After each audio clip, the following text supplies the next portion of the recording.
kandi kubera iki? Sababu gani sasa? Kubera urukundo rw'Imana. Sababu ya upendo wa Kristo.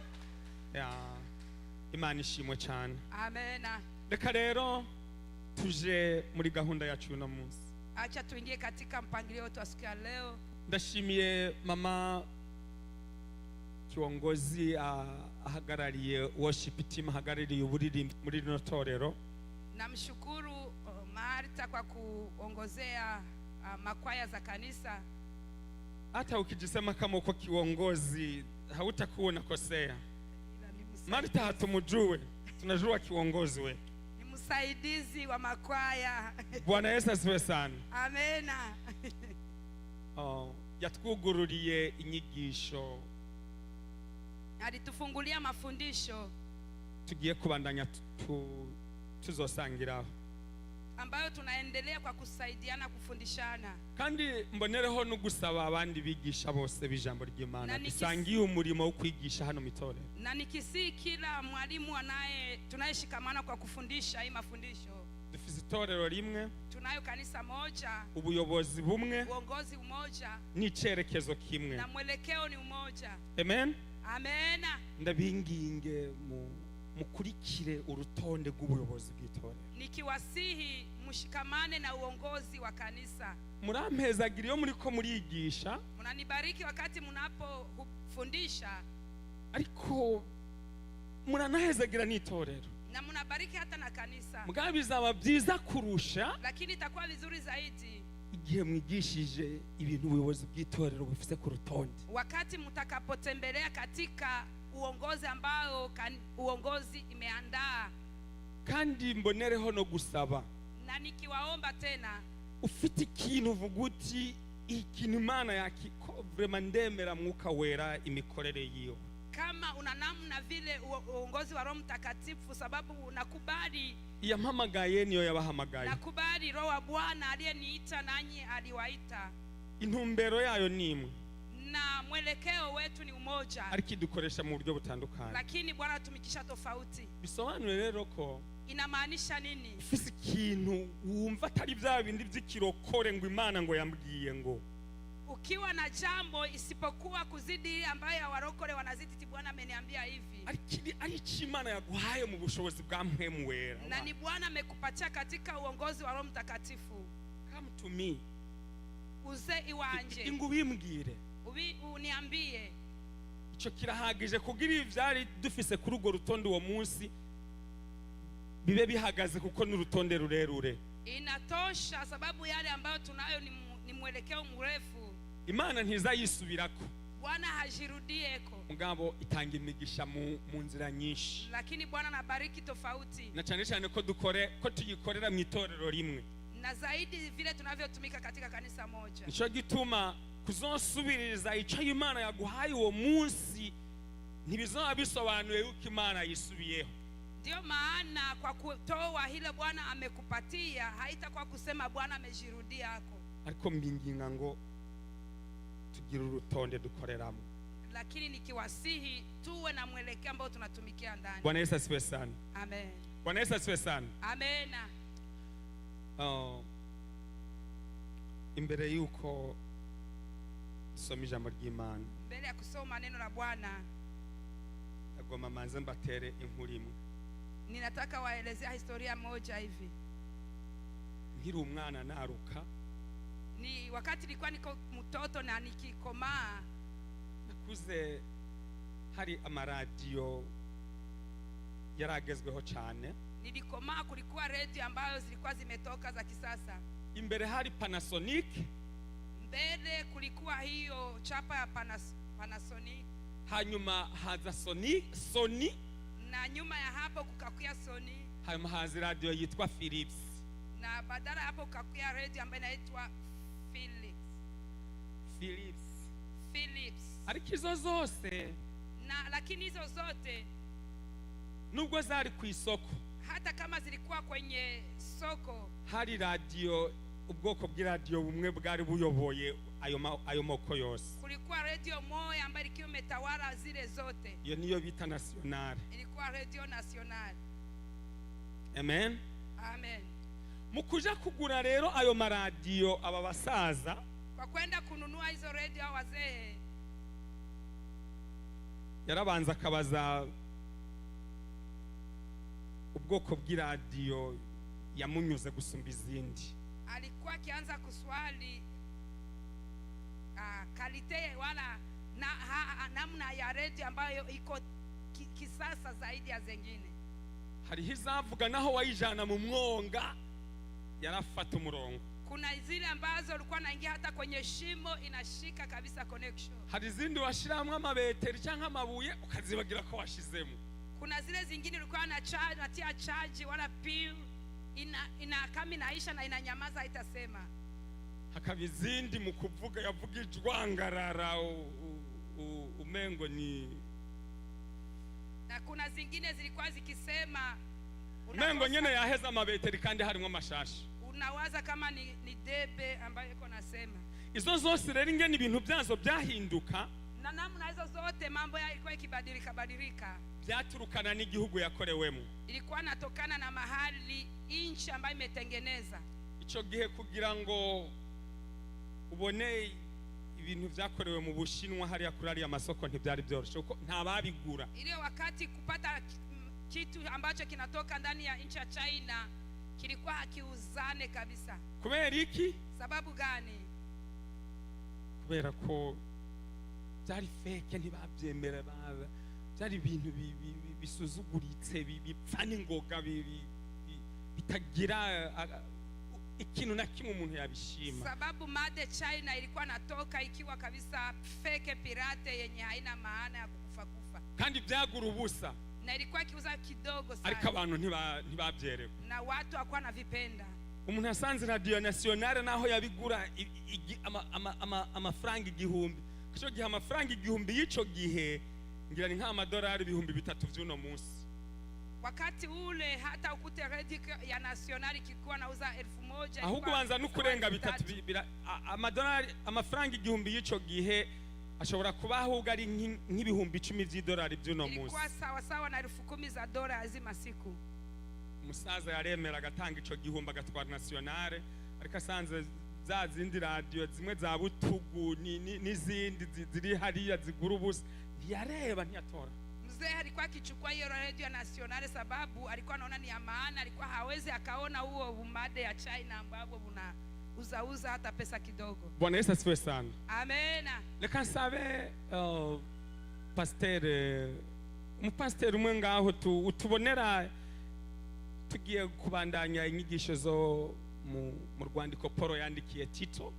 Tunaendelea na mafundisho ambayo inatoka kwenye kitabu cha Tito, tukimsimu mchungaji mmoja tuingilie kwenye. Mwarimu Diedone no munsi tumuhe konje gatoya.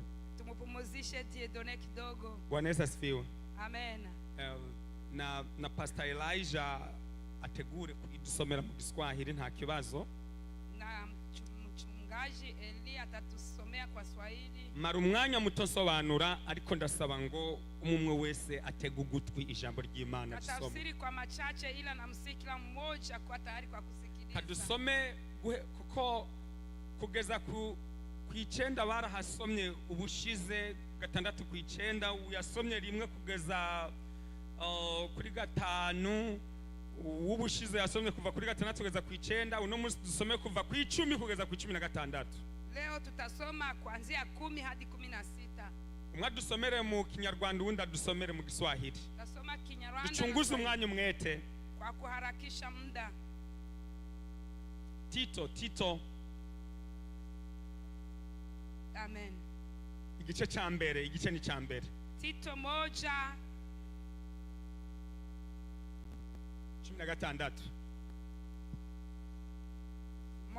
Tito 10:16.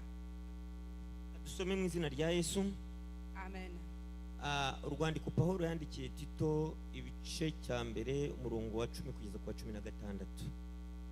Kuko hariho benshi b'ibigande n'abashukanyi cyane cyane mu bakebwe bavuga ibitagira umumaro, bakwiriye kuzibwa iminwa kuko hari imiryango y'abantu bubika bakayimaraho, bigishiriza ibidakwiriye kugira ngo babone indamu mbi. 12. umwe muri bo w'umuhanuzi wabo yaravuze ati abanyakirenti ni abanyabinyoma iteka, ni inyamaswa mbi, ni abanyanda mbi b'abanyabute. Uko guhamya ni uko kuri, nicyo gituma ukwiriye kubacyaha cyane kugira ngo babe bazima mu byo kwizera, batita ku migani y'ibinyoma y'abayuda n'amategeko y'abantu batera umugongo ukuri. 15 byose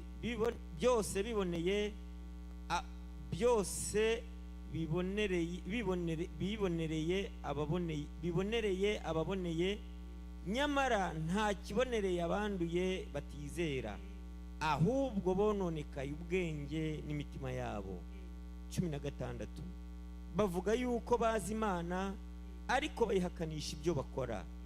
Bene abo nabo kwanga urunuka, ni abatumvira Imana, no ku mirimo myiza yose ntacyo bamaze. Amen.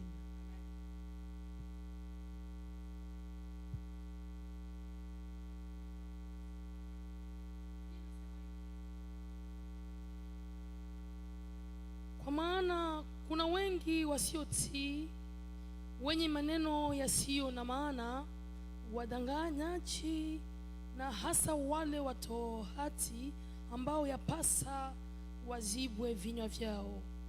11 hao wanapindua watu wa ndumba zima, wakifundisha yasiyo wapasa kwa ajili ya mapato ya aibu. 12 nasema mtu wa kwao, nabii wale wenyewe amesema, Wakreti ni waongo siku zote, ayawani wabaya, walafi wa wivu. 13 ushuhuda huo ni kweli, kwa sababu hiyo wakemee kwa ukali, ili wapate kuwa wazima katika imani. 14 nasema hivi, wasisikilize hadithi za Kiyahudi, wala maagizo ya watu wajiepushao na yaliyo kweli. Tunafika 15 tukimalizia 16. Vitu vyote ni safi kwa hao walio safi, lakini hakuna kilicho safi kwao walio wanajisi, wasioamini, bali akili zao zimekuwa majisi na nia zao pia. Mwisho inasema 16, wanakiri ya kwamba wanamjua Mungu, bali kwa matendo yao wanamkana. Ni wenye machukizo, wahasi, wala kwa kila tendo njema hawayafai. Amen. Haleluya.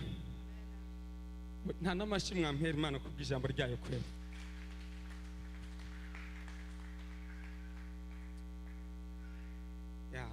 Imana ishimwe cyane. Amen. Mukanya nari mpejeje kubabwira Kwa muda ambao nilikuwa namaliza kikiwaeleza, ko kimwe mu byo nkundirira itorero, kimoja ambacho napendea kanisa hili, ari bo mwebwe muri teraniramo, na ni ninyi ambao mnakusanyikia ndani, ingene muri abarezi beza, jinsi mlivyo walezi wazuri. Nk'umuntu nkigiriwe ubuntu n'Imana hamwe na mwebwe, kama mtu ambao napata neema pamoja na ninyi, wo kwitwa umuyobozi w'iri torero, wa kuitwa sawa kuitwa mchungaji wa kanisa. Imwe mu nshingano z'umwimerere mfite, Moja katika jukumu ambayo ninalo niyo kubigisha, ni kuwafundisha. anayo mpamvu Ndio maana iyo mubona amatorero amwe umupastere ahera wa Mungu wa mbere w'ukwezi akarangizanya no wa Mungu wa nyuma w'ukwezi kwa-12 yatanguye mu kwa mbere ahagarara ngaha hejuru. Ndio maana wakati mnapoona hasa vile kiongozi wa kanisa kwa makanisa tofauti anaanza mwezi wa kwanza siku ya Mungu mpaka mwezi wa 12 siku ya Mungu akisimama kwa kufundisha, barafisa gace kamwe k'umurongo ko muri Bibiliya kabibashigikiramo.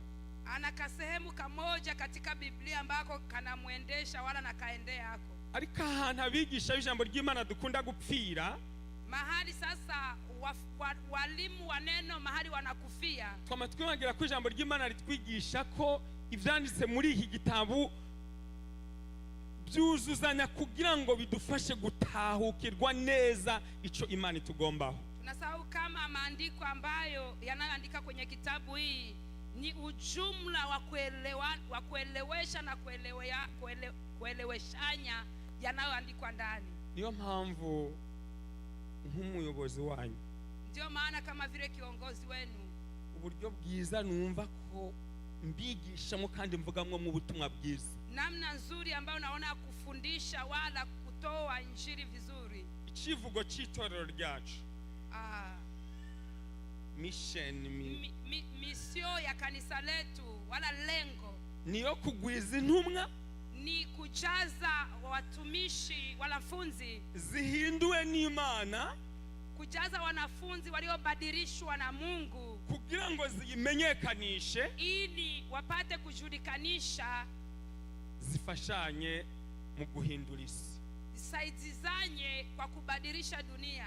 twebwe nta university dufise turungikanamwo kwiga, hakuna ingine kitabu cha Biblia ambacho tunasukuma watu kwenda jifunza, ariko mu buryo bukeyi dufite, lakini kwa machache ambayo tunayo, n'ubushobozi buke dufite, na nguvu kidogo tunazo, n'ubumenyi buke dufite, na akili kidogo tunayo, mu bushobozi bwa Mwuka Wera, katika uwezo wa Roho Mtakatifu, hari ico twakora tukarerana mu gakiza, kuna lile tunaweza tukafanya ili tupate kuleana katika wokovu, kugira ngo dufatane mu rugendo, ili tushikamane katika safari. impano zitandukanye Imana yadusizemwo, Karama tofauti ambazo Bwana ametia ndani mwetu, imwe yose ikore, kila karama itumike, jere kugira ngo tubikore bigende neza, ili tutumike hiyo na iendelee vizuri. numva ko uburyo bwiza ngomba kubigishamwo Naona namna nzuri ya kufundisha ni ugukuza impano iri muri umwe wese igihe Mwuka Wera yimurikiye nkayibona. karama ambazo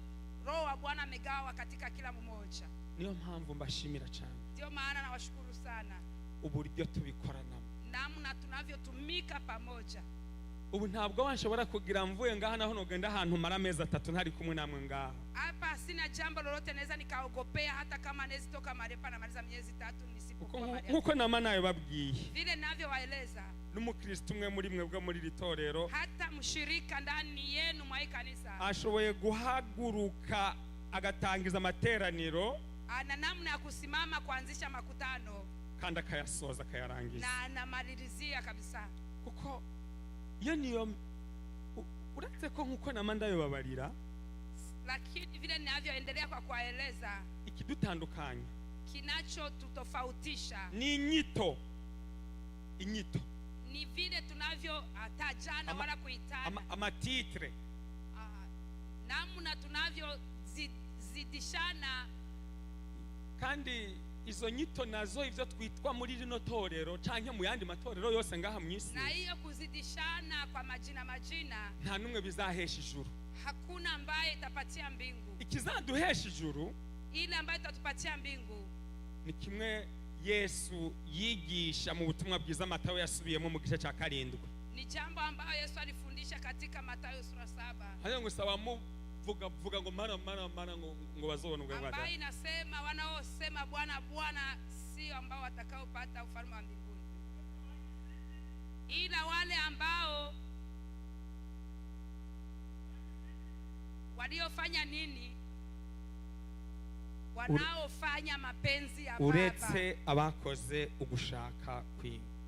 Amen. Amen. Hamwe n'ibyo rero, Pamoja na hayo,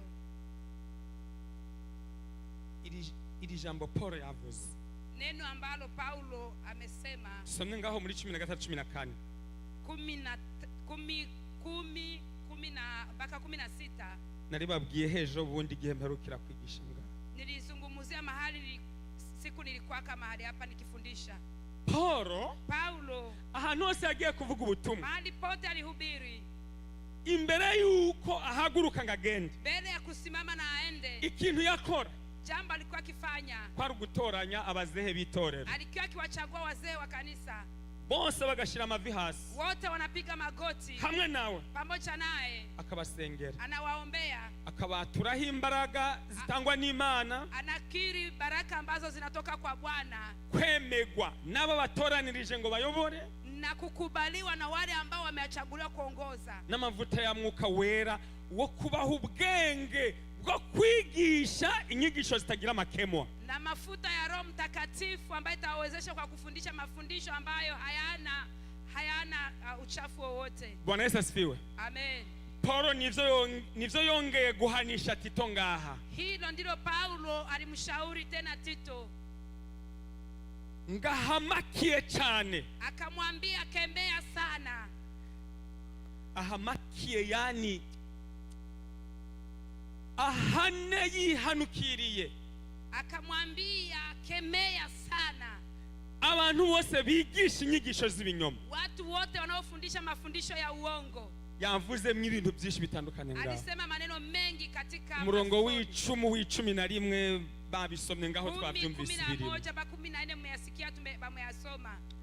Ariko muri no mwanya sishaka ngo tugumire muri biriya, ndashaka tubikure noneho hariya mu mwuka uko biri, tubizane kugira ngo bidufashe kutuyobora mu rugendo rw'ubuzima turimwo no mu nyigisho n'ingene twigishanye no mu buzima tubayemo, kuko icyo dukora ubuzima tubaho Imana ishaka ko tububamwo twisunze tuyobowe n'ijambo ryayo. Nataka tuyatowe kwenye maandiko sasa, tuyatie katika matendo na katika uongozi wa Roho Mtakatifu, ili tupate kuyatembeza vile mafundisho yanavyotuambia na vile uongozi wa Roho Mtakatifu tatuongoza. Mfite umwanya muto cyane na muda mchache sana, akunda gusabe untego ugutwi nkurikire tujane, ila nakusi nipe sikio kidogo tuende pamoja, kuko muri iri torero, sababu kwenye kanisa nkuko nayo babwiye, kama vile nilivyowaambia, nta mukuru nta muto mu gakiza barimo, hakuna mkubwa wala mdogo katika wokovu aliyekuwa mahali hapa.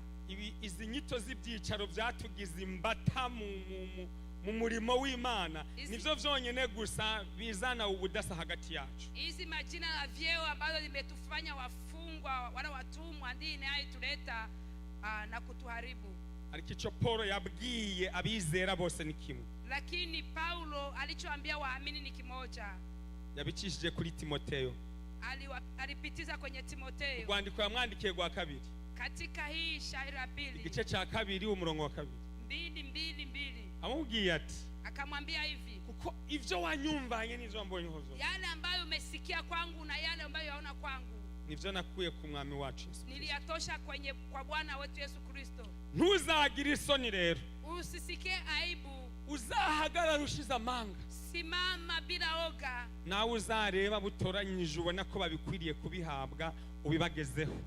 Usimame na kuwachagua wale ambao unaona wanastahili kuwapatia na uwapatie. Ati kandi nabo uzababwire ibyo yuba ivyo bazakora, na uambie vile ndivyo wafanye, kugira ngo Imana imenyekane, ili Bwana apate kujulikana.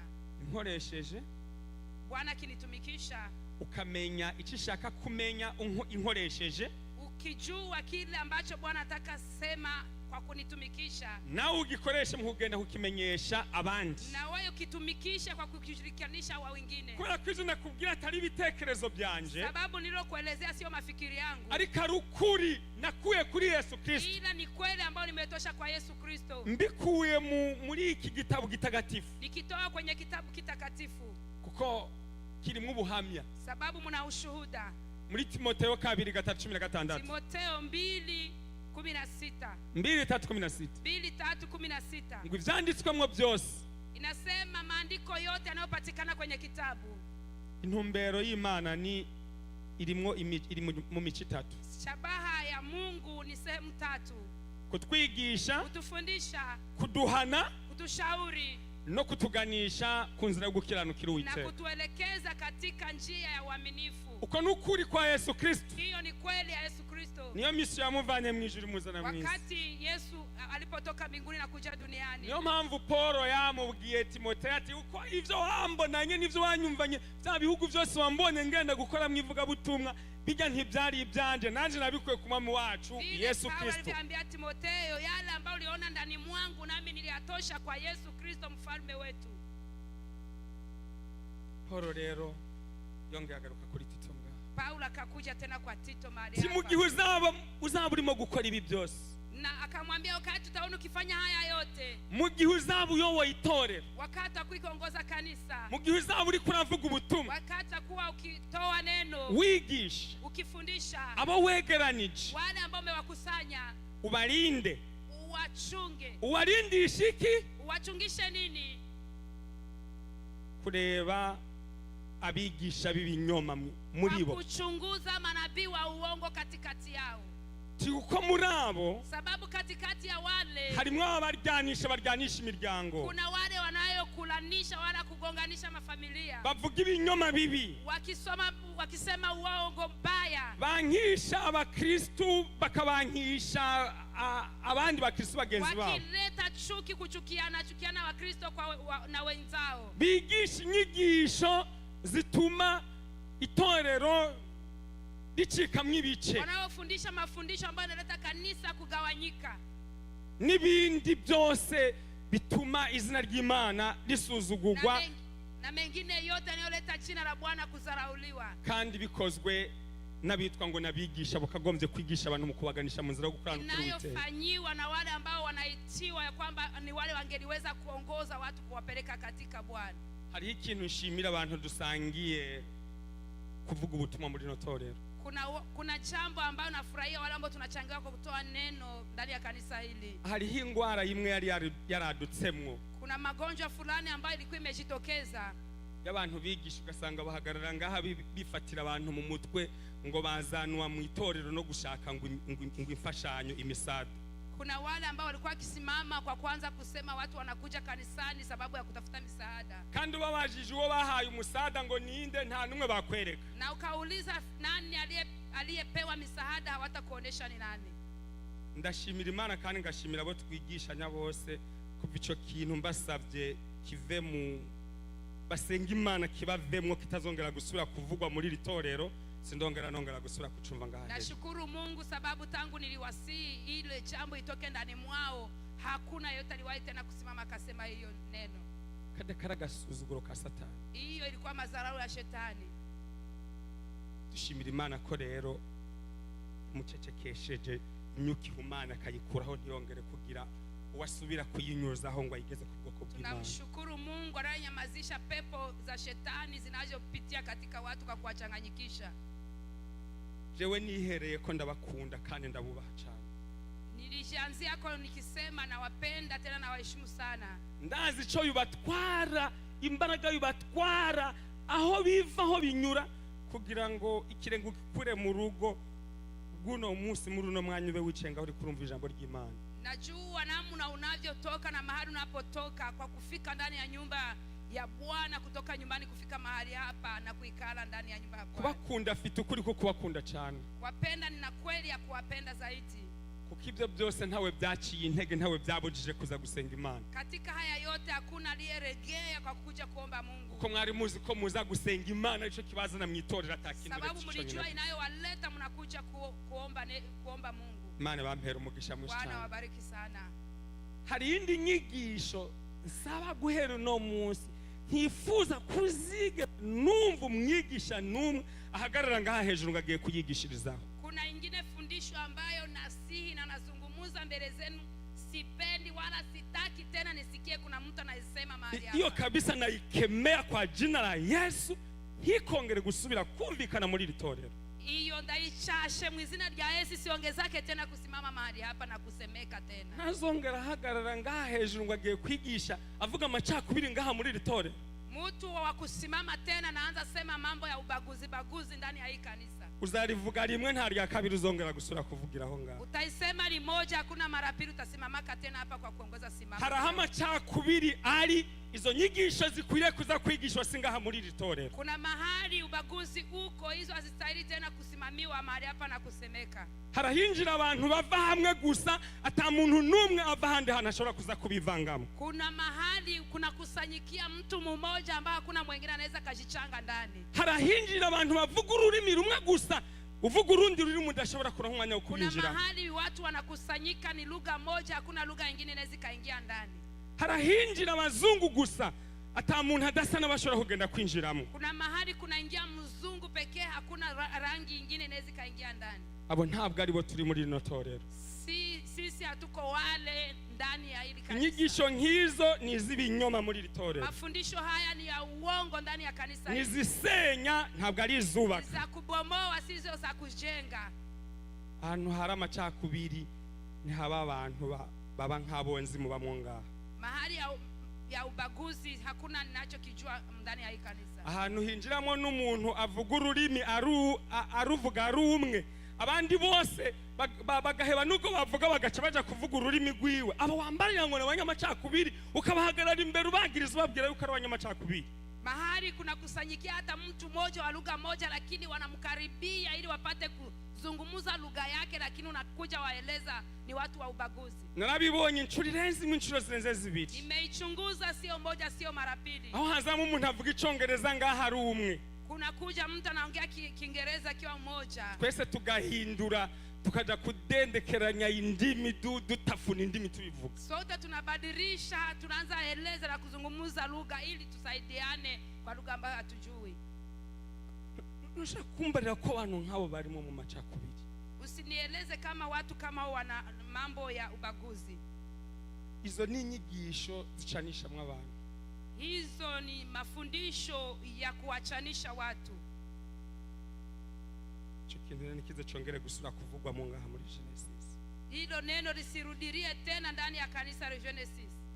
Ubifise kama unalo, senga Imana izagufasha bikuvemo. Omba Bwana akusaidie kutoke ndani. Ako ntufati ivyawe ngo kubyinjiza muri aba bantu bose. Usikamate ya kwako ukwe mwanga ndani ya watu wote. Ko rimwe na rimwe hari igihe abantu bavuga ibibabi barimwo ariko bakabivuga bariko barabivuga ku bandi bantu. Uko niko abigisha bibinyoma nuko aba Paulo avugamwo ngaha nuko bakora. Kuna wale ambao wanakuwa na vilivyo ndani ya mioyo zao, wanakuwa kubimwanga ndani ya wengine. Baragenda bagashira inyigisho z'amacakubiri mu matorero. Walikuwa wakienda katika kutia ndani mafundisho ya ubaguzi ndani ya kanisa. Ngo bacikemwe ibice bace babona aho batimukana babatwara. Wapate kugawanyika na wapate kuwatoa wawapeleke. Kandi nta mana babajanyeho. Na hakuna Mungu, hakuna mahali wanawapeleka. Kandi bose babikora bakoresheje Bibiliya. Nico gituma Paulo yamubwiye ati uzabarondere ubareve ntuzobakuraho. Na wale wote walitumikisha Biblia na Bwana kamwambia uwachague uwaone. Mbabwira rero izi nkuru z'amaradiyo, nikiwaeleza hizi habari za radio, abaguzi yo bagiye kugura ibintu, kama numununuaje anaenda nunua kitu, akenshi mbere ukagura ikintu abanza kumenya iyo cavuye. Mara mingi mbele ya kuuza anaanza chunguza kimetoka wapi. Ibintu vyavuye mu Bwongereza, made in England, bizwi ko ari ibintu bikomeye cyane. Kuna ile inatoka made England na kwaka na ni kitu kizuri tena kia nguvu za ko cyakorewe mu Bwongereza, birazwi yuko mu Bwongereza bakora ibintu by'agaciro. Sababu wanajua kilichotoka Angleterre ni kitu kizuri sana. Ikintu cyakorewe mu Budagi, made in German, kitu ambacho kimetoka Germany nacho kinakuwa kitu kizuri. Umunyafrika hakibonye naho kiba kigura amahera ngana gutera kigurira gitwara. Mtu wa Afrika kama anakiona hata kiko bei gani anachukua ananunua. Bwana Yesu asifiwe sana. Amen. Bwana Yesu asifiwe. Amen.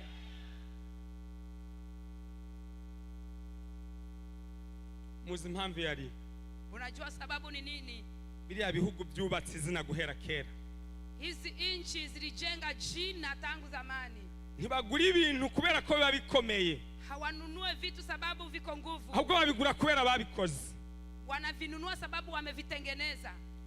No mwivuga butumwa dukora. Na katika injili tunayoifanya, hari igihe umuntu ahagarara ngaha hejuru agiye kwigisha. kuna namna mtu anasimama mahali hapa kwa kufundisha. N'ibyuya bikabira.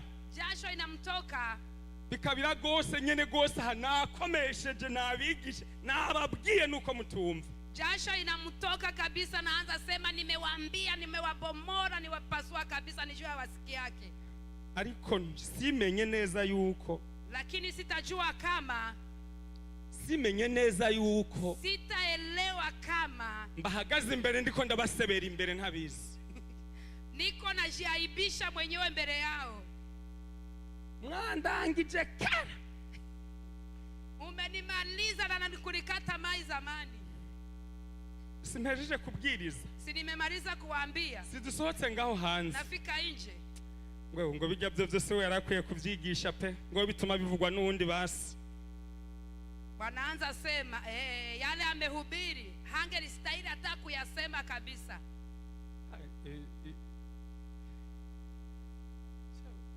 nawe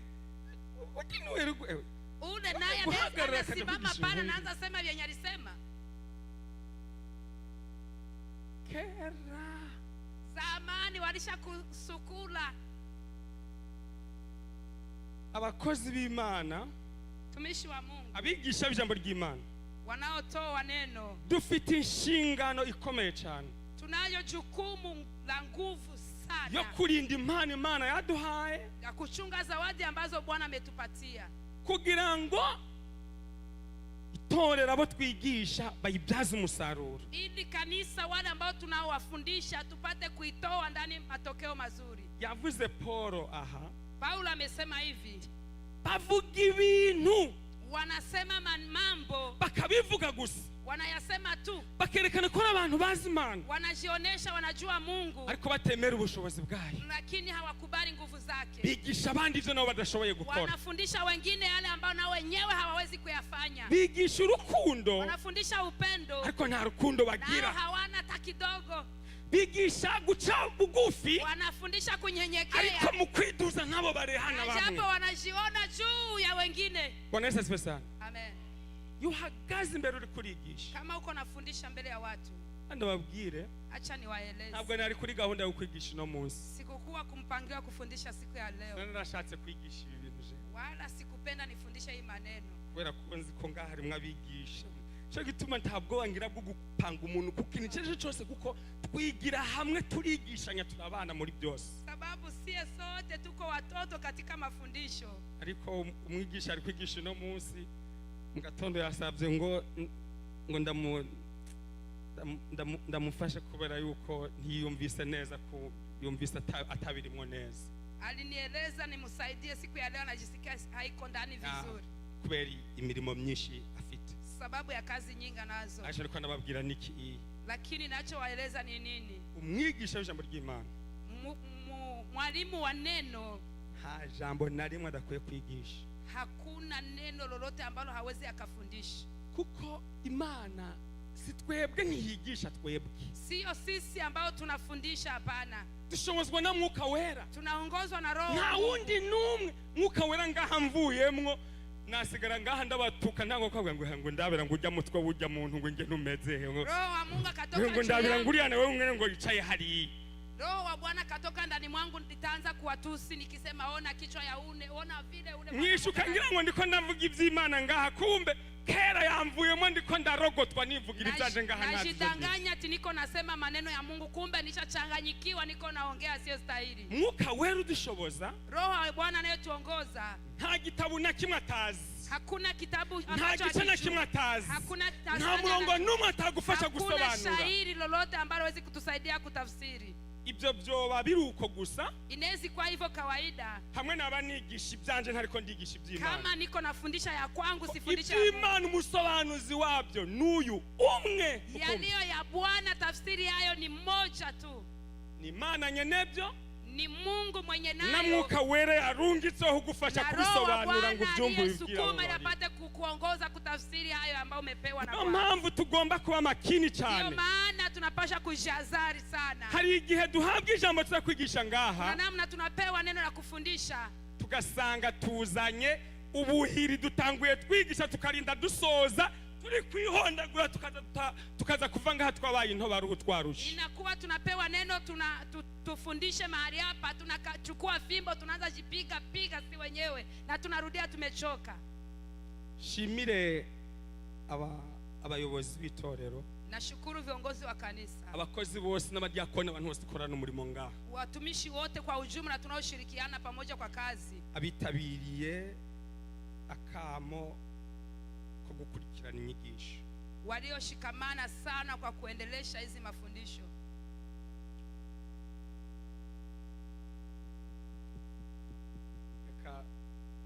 nsaba umuyobozi w'abadiyakoni acha niombe kiongozi wa diakoni ko yawe abadiyakoni byumvikane yuko nukumva yumva gusumba abayoboye bose, sababu kuna namna anavyosikia zaidi kushindia wengine. Muri Amerika urazi kugira ngo urinde utegwa iteka ryo kwitwa umuyobozi mu buyoboye. Ndani ya Amerika There you go mama, abakubonye kuri smart. Kwenda Amerika kwenda kukuona wanakupatia namna ya kukupatia uongoze fasi kitu fulani. Madame Ode. Mama Odete. Haguruka. Mfashe kuvuga ubutumwa bw'uno munsi. Nisaidie kueleza mafundisho ya siku ya leo.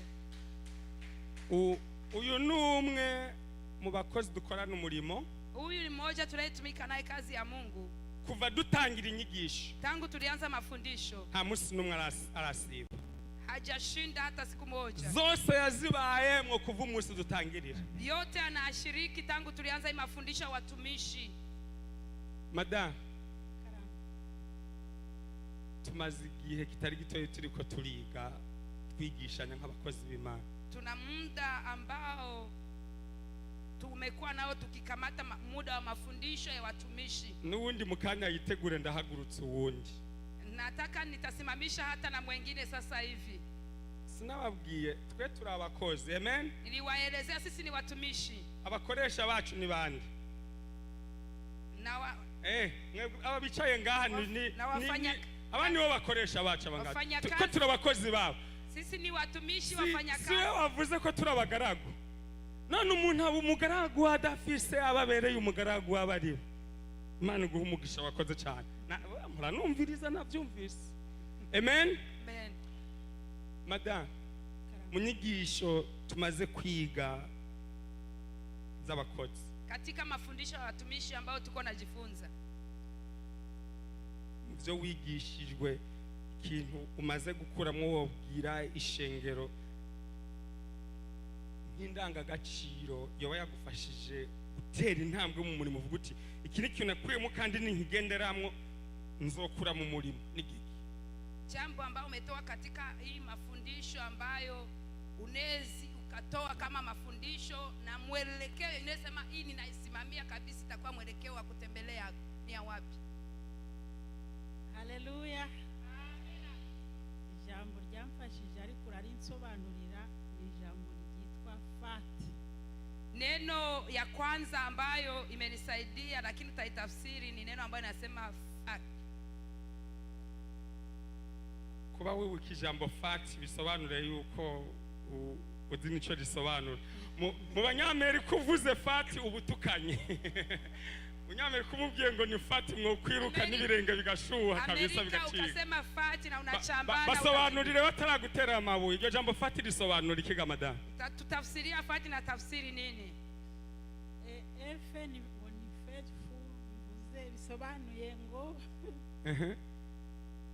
umuntu w'umwizerwa kandi wo kwiringirwa. Amen. Hiyo inatafsiri mtu mwaminifu tena wa kuaminiwa. Hanyuma irikurikira na kufuata ni risobanuye available n'umuntu uboneka kandi witanga. Hiyo ni mtu anayepatikana na anayejitoa. Amen.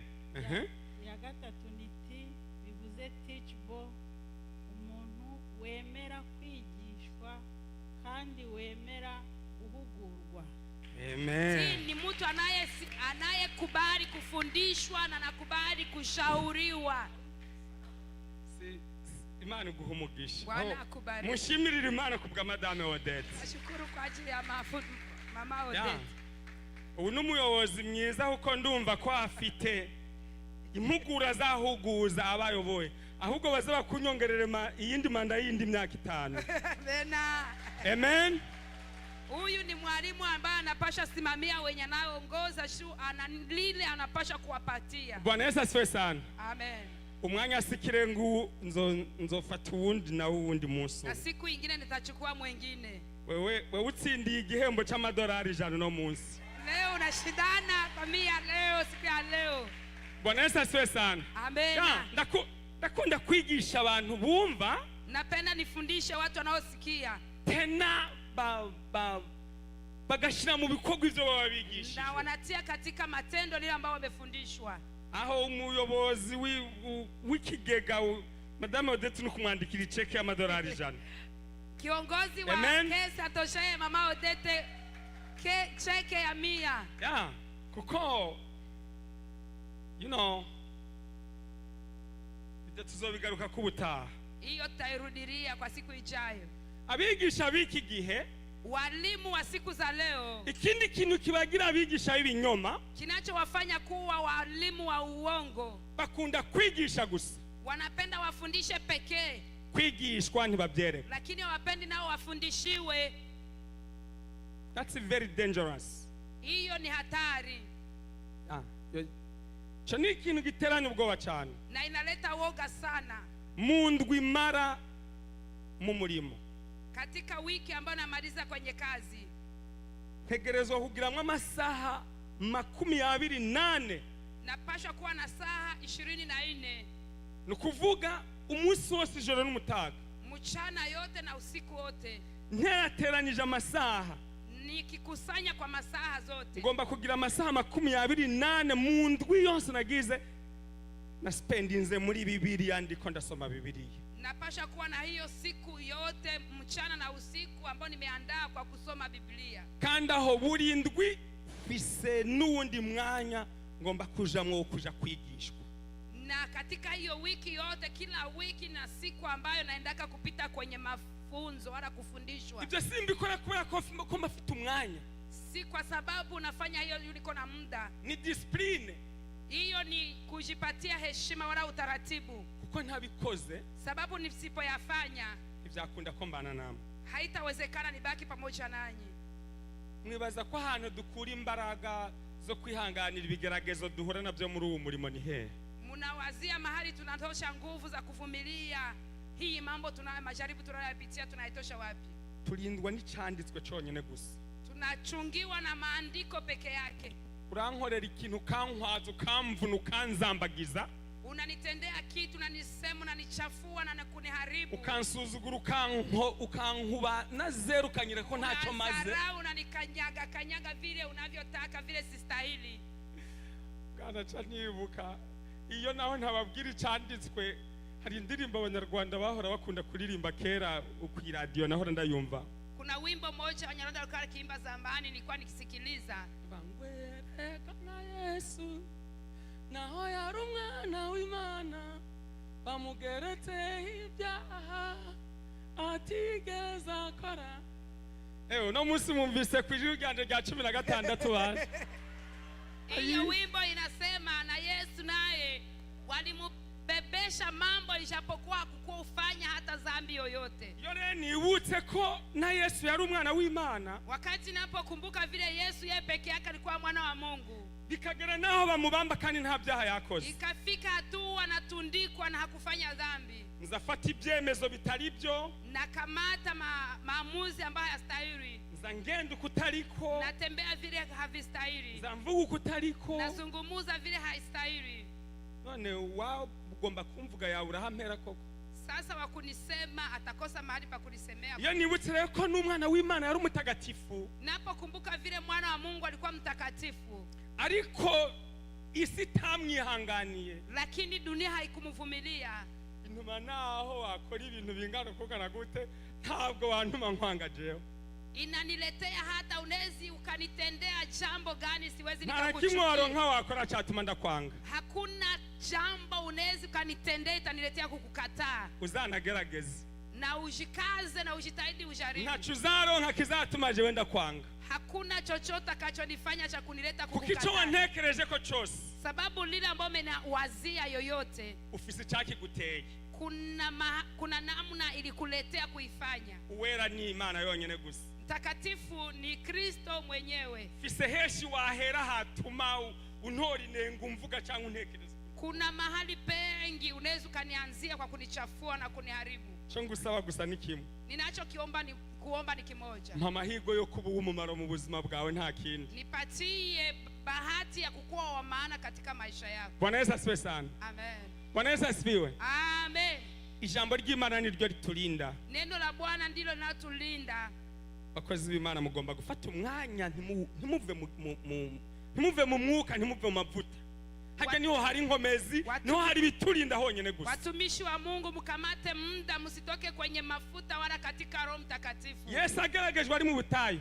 Yesu katika janga akijaribiwa, nico yakoze, yatsindishije ijambo ryonyine gusa nibyo yakuje mu Satani. Alishinda kupitia neno, ndiyo alimkimbiza shetani.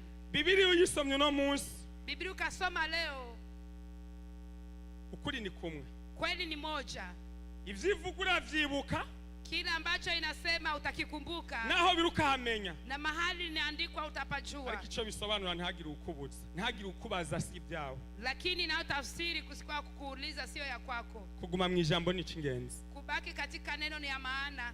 ico kizatuma twigisha itorero ry'Imana kandi tugacika ibiporo yavuze ngaho. Ndio maana tutafundisha kanisa la Sigaje Bwana. bibiri ngoma ndangiza. Nabaki na 2 ili nimalize. Abakozi b'Imana bigisha ijambo ry'Imana, Watumishi ambao wanafundisha neno la Bwana, aribo twese itorero twese, ibi ni ibyacu uko turabikorana. kama vile sote pamoja tunatumika pamoja. Tugomba kurinda ivugabutumwa ryacu duhereye mu mazu tubamo. Tunapasha kulinda injili yetu kuanzia nyumbani mahali tunaishi. Sindamubabwira, Sitawaelezea ni nani. ngaha muri itorero harimo umudamu umwe yigeze mbarira. Kuna mama mmoja aliwahi nieleza katika kanisa hili. Aturazi pastor, Unajua pastor, ati je ndashaka ndakugira inama y'ikintu kimwe, nataka nikuombe shauri moja. kandi nzi ko uyu muntu akugiriye inama uzuyumva. Na ninajua wakati mtu anapokuelezea shauri unasikia. Ati igihe mugiye gusengera umuntu ngaha mu itorero, Kabla ya kuombea mtu hapa kanisani, tari umugabo, ari umugabo, kama ni bwana mwanaume, banza uganiriza umudamu wiwe, uanze uliza bibi yake pembeni. wumve ubuhamya mutangira Sikia mu nshingano ugiye kumuhereza. Sikia ushuhuda ambayo bibi anatoa katika jukumu anaona atafuta patia ule mtu. Naba ari umugore naho mugiye kuziha, Kama ni mwanamke unatafuta patia kazi, banza uganiriza umugabo wiwe, anza uzungumuze na mume wake. wumve ubuhamya mutangira. Sikia ushuhuda gani atamtolea. Kweli. Bwana Yesu asifiwe sana. Amen. Kulikuzwe. Iryo jambo ryaranyonze, Hiyo neno linisaga, hiyo ni kweli, muanze kuuliza. Tukwe na shuhudia. numva niciye amazi jewe nyene, Nikajisikia mie pekee najikata mai mwenyewe kabisa. byantwaye igihe kugira nibabarire. Imenichukua muda kujisamehe. Babwira ngaha muri abigisha kandi muri abarezi beza cyane. Nikiwaambia nyinyi ni walimu wazuri na ni walezi wazuri sana.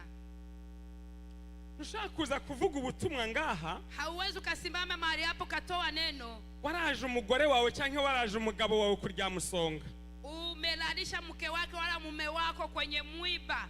pressure yarazamutse, nta n'igipimo boronka bayipimisha, kandi biturutse kuri wewe uwo ari wewe mwubakanye.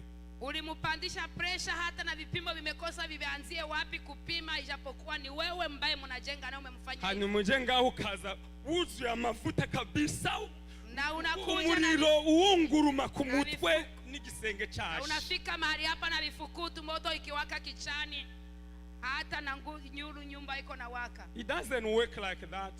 Uone na maneno kama hayo kabisa. Ibyo kabisa ntibikora pe. Hiyo haitumike. Icyo ntigikunda n'ukuri. Hiyo haistahili kwa kweli. Niba uri n'umugore, Kama wewe ni mwanamke, umugabo wawe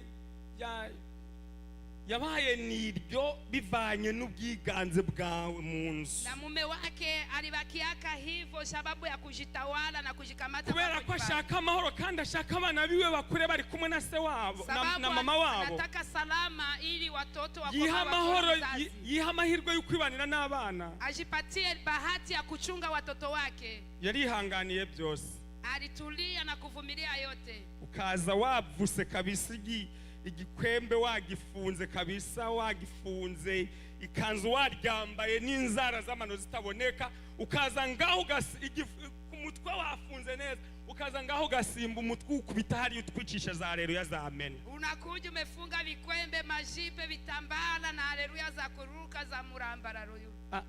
Aba nibo Paulo ariko aravuga ngaha. Ndio wale manabii wa uongo, watumishi wa uongo Paulo iko nasema mahali hapa. Shigaje iminota 3 dushadusenga dushadutaha. Nabaki na dakika 3 tunaomba na kuondoka. Bwana Yesu asifiwe sana. Amen.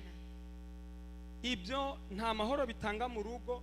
Itorero ryo ripfiriye mu nzu hariya, niyo tuje ngaha tuza turi ibibarara by'ibijonjogoro byose byapfuye byibereye hari atakintu kimwe kiri. Hapo hakuna chochote unachokifanya sababu kanisa inaanzia nyumbani. Hari cyanyuma ndangirijeko. Na ya mwisho namalizia. Kireo cyoco ni komeshi. Hii ni ya mwisho maliza. Ndakivuge se ndakivuge. Kivuge. Rahi mushira amaboko hejuru ndabiko mushaka ndakivuga. Okay. Simwebwe mumpaye uruhusha. Ni nyinyi mnanipa ruhusa nikiseme. Bwana Yesu asifiwe sana. Amen. Cha gatatu niki? Ya mwisho ndio hii na ni ya tatu. Iki rero umukozi w'Imana yagicitse atari umunyabinyoma yewe uwo n'uw'Imana isi. Yule ambaye mtumishi wa Mungu aliponyoka hilo kabisa na sio mwenye uongo ni yule ambaye Bwana anajua. Nari naragihevye. Ile nilikuwa nimeikataa na nimeiatupia kule mbali. Naravuze mbu mwasi w'abantu bose. Na nikageuka adui wa watu wote. Amatagisi. Tax. Abagabo n'abagore tubasezeranya ngaha hejuru. Wabibi na wabwana tunawalungisha mahali hapa. Ngo nta kindi na kimwe n'urupfu gusa ruzodutandukana. Tunasema hakuna kingine, kifo itatucheka. Mu mahirwe no mu magorwa ni wewe.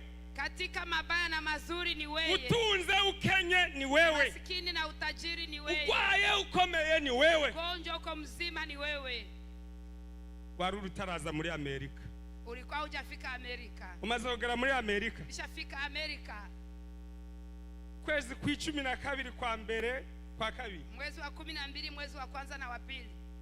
Hari nizisenyuka ntizizongereye zisubira gutera. Kuna zile zinazobomoka na zitarudishanaka tena. Nta mugabo n'umugore baba bakiriho mu kwezi kwa mbere kwa kabiri kwa gatatu kwa mwezi wa kwanza wa pili wa tatu wa nne kukwake tena bibi na bwana. Ubuho mwagize amahirwe mufise muzehe wa kanisa abakorera amatagisi. Muko na bahati mna mzee wa kanisa anayefanya tax. Kandi reka ndabibiri banga rimwe. Acha niwaambie siri. Sikampanye niko ndamukorera. Siko namufanyizia nani publicity. Nazi ko abantu bakora amatagisi mubaza ukuntu kwinshi. Na wale wanaofanya mataxi mnawayua namna mbalimbali. Mugabo ibaze niba hari nico mwaba munenga mukakinenga ku muntu usenga Imana yizera Imana kandi akorera Imana nkuko ndamuza yikorera. Kama kuna kile ambacho mnachukia kama vile mtu anayetumikia Mungu na naamini Mungu. Chumbarira babandi nabo n'umuryango w'itorero batazi yuri. Nibaza ko biheza bikagenda gute? Biba bibi cyane. Nisho gituma ndabasaba nikiwasina kuwaomba ntimuzamukoresha ibyaha. Musimufanyishe makosa. Ntimuzamugerageze. Musimujaribu. Amen. Amen. Wana wabwire mfite umurimo utoroheje gukora. Nina kazi nzito ambayo si nyepesi kufanya. Ko kubabwira ibi kwa kuwaeleza hili. Ndazi nta numwe aseka. Hakuna atakayecheka. Mumwe wese abona ko pastor yarengere. Na munaona kama pastor amevukisha. Mugabo kuri ntababwiye. Lakini kweli ambayo siwaeleze. Nta undi muntu numwe azokubabarira. Hakuna mwingine atakayewaambia. Nta numwe. Hayuko. Nibaza ko ndi umwe jenyene muri Amerika nashoboye gucika kiriya kigerageza. Napasha waeleza haya ambayo nimeponyoka. Aba pastor benshi nagiye nkora nabo umurimo. Wachungaji wengi wanatumika nao kazi. Abo nagiye nganira nabo. Niliongea nao. Ndabazi. Na wajua. N'umukozi w'Imana ukorera Imana. Na mtumishi wa Mungu anayetumikia Mungu. Muzaze mubihisha ntimuze mwongere kubinyereka.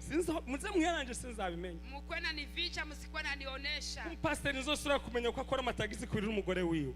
Pastor ambao nitasikia nifanya tofauti na mke wake. Azongera kunyigisha ngaha hejuru. Hata ongeza simama kahubiri tena. Uzoburira ijuru ahandi ariko ntuzoriburire mu maboko yanje. Uiviche lakini nisijuake. Uzaburira ijuru ahandi ariko ntuzaribure ari jewe nkuko. Dufatanije umurimo ndanakuyoboye muri uru rugendo. Mahali pengine lakini usikose mbingu kupitia ku mikono yangu. Kuko biriya si byiza abakozi b'Imana. Si vizuri. Bakristo biriya bintu si byiza. Bakristo hiyo mambo si. Abana munagurisha bakabaha amafaranga ni byiza. Watoto mnawausha unawapatia pesa ni vizuri. Mugaye Imana ntiyabahaye ngo mubacuruze. Lakini Bwana hakuwapatia ili muwauzishe. Uremera umugabo wawe kandi abagore n'abagabo mubijaho inama. Unakubali mke wako. Murebira ifatanya cyaha mukora. Munashiriki dhambi. Mukabijaho inama munashirikiana vizuri sana mnasaidiana na mnashikamana, mnaelewana vizuri. ndi single jewe Mimi niko single nandi single na mimi ni single. abana tugacamo kabiri. Watoto tunagabula. Be very careful.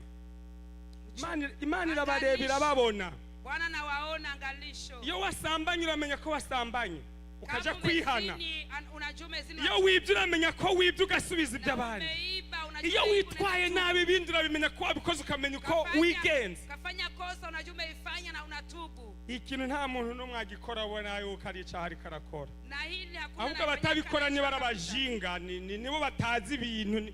Hari n'uwigeze ambwira ngo pastor ntimuzoze mu mwishinga nguriya se ngo mwamwishinga uriya ngo nguriya yaratunze nta mafaranga gikeneye. Kuna wale ambao walinielezea akasema huyu pastor msikwe naendea kuyake, yule ni tajiri alishaka. Ariko sereka ndababaze nubwo mumbabarire ndarengereye hari ahantu. Ahubwo si niyo muvuga ko nkize cyane. Je nkize muri Yesu, sivyo? Muga mu mafaranga ahubwo muranakize n'ukundusha. Simwe muje muri company kuyakoreramo muhora mumbona ngena muri company gukorera amafaranga. Mimi tajiri katika Yesu, basi natumika wapi? Mbona ninyi munaingia ndani ya company? Kasi munazi n'amaturo dutura uko angana na munajua sadaka mubona hava mwayo mu mpemba kandi ni mwampemba ntimumuhembe Pastor Elijah mukibagira ko Pastor Nshuti ari ngaho, Pastor Pascal ari ngaho, mukibagira ko Pastor Mapenda nariri n'abarimu nabo barashaka. Man, it's mapendano haiko mtoshe. Dukire muri Yesu nayo gukira mu mafaranga ntaho bizatugeza. Amen. Ibi bizatubuza ijuru gusa nta kindi. Paul yabwiye abantu ngaha, Paulo akawaambia watu mahali ibyo barabikora barondera iki ngo bashaka iki? Munafanya hayo kwa ngo bashaka inyungumbi, amafaranga y'inyungumbi adaciye mu nzira nziza na buhoro buhoro. Isiyokuwa harari, haina njia nzuri. Amen. Amen. I know you're not going to like me today. Dabwo murango nuno musi. But it's okay. Ariko ndakibaza. Ndababwira ngo reka mbabwire, acha niwaambie twizere Imana.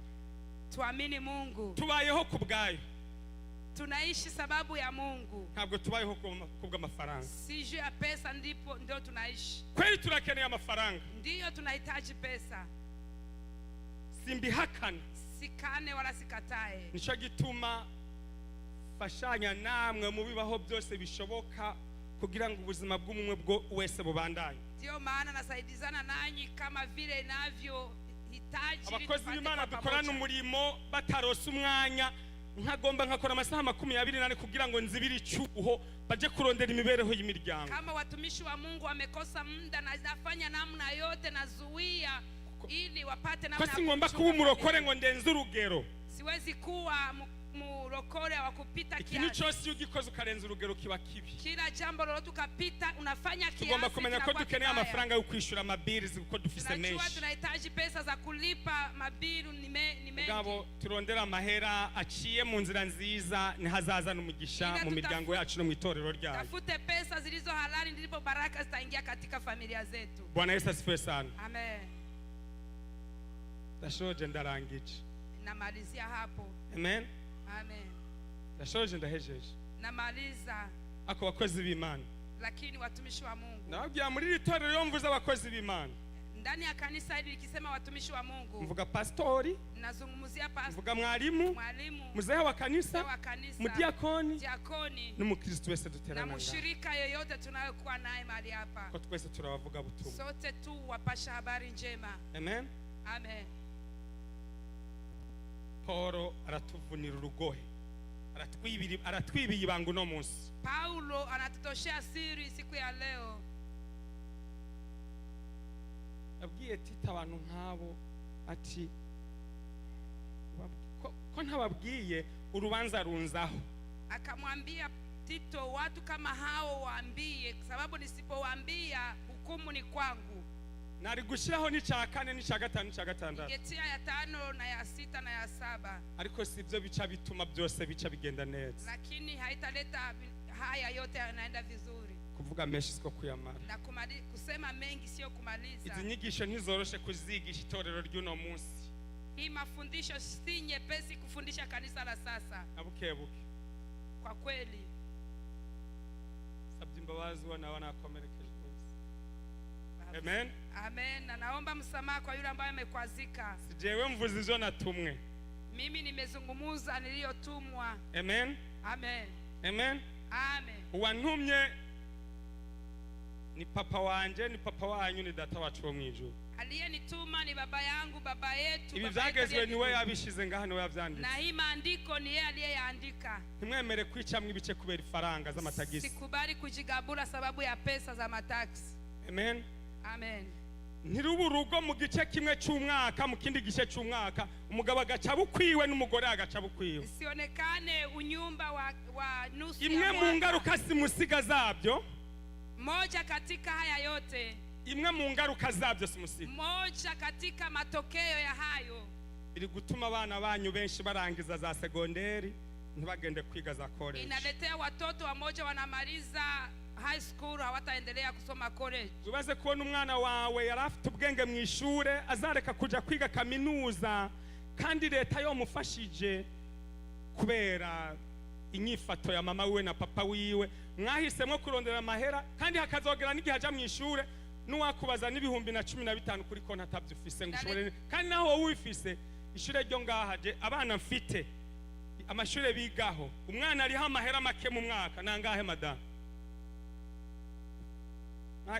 Babwire no bivuga bavuga ngo ndabe ku mwaka 1,100.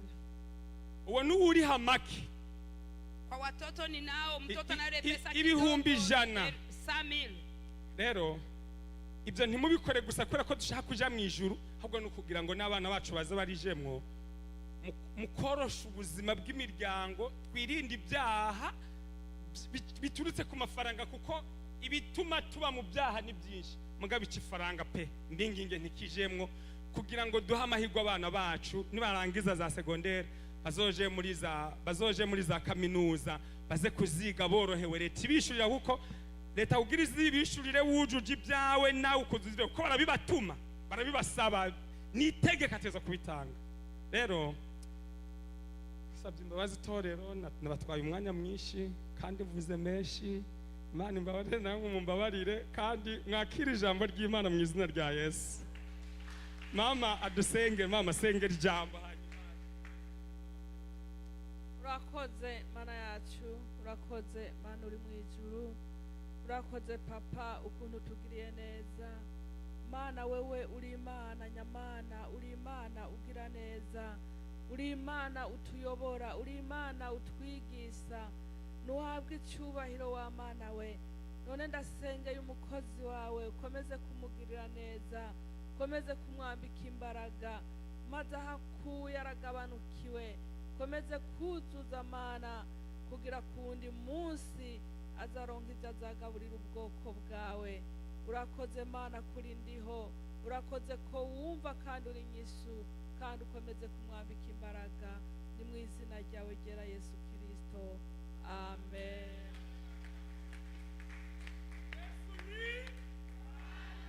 Yesu ni amatangazo dufise uno munsi ni rimwe ryonyene gusa, ni